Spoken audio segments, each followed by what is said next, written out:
خطوة ناخدها نحلم بخطوة تانية، بنقرب لبكرة دايما في كل ثانية، والجاي في حياتنا احنا نبني بايدينا. كل حلم كبير بتبقى بدايته فكرة، ناسيين اللي فات ودايما باصين لبكرة، ومفيش حاجة مستحيلة تقدر علينا. الجاي في حياتك انت عارفه ورسمه، ده لكل واحد في حلم مكتوب باسمه، كل الحكاية وما فيها نتعب شوية.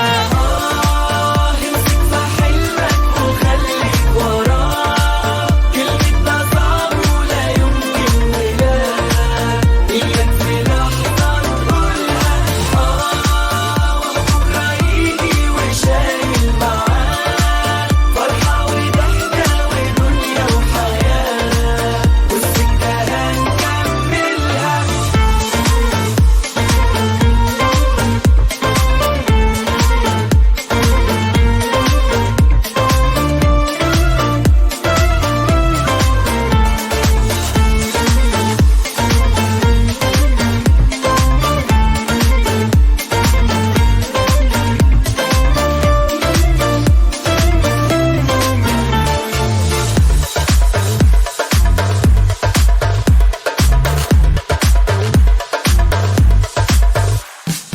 الأيام اللي في حياتنا بنعيشها مرة، اوعى تستسلم في ثانية للحظة مرة، ده اليوم الحلو اللي يمشي في بعده 10. اللي يحب الدنيا دايما بيشوف جمالها، وبتقدر توصل عيونه للنور في ليلها، لو في قدامك حواجز دلوقتي شيلها. خلي أحلامك قصادك، حاول وجرب، ما تفكرش تسيبها لحظة أو من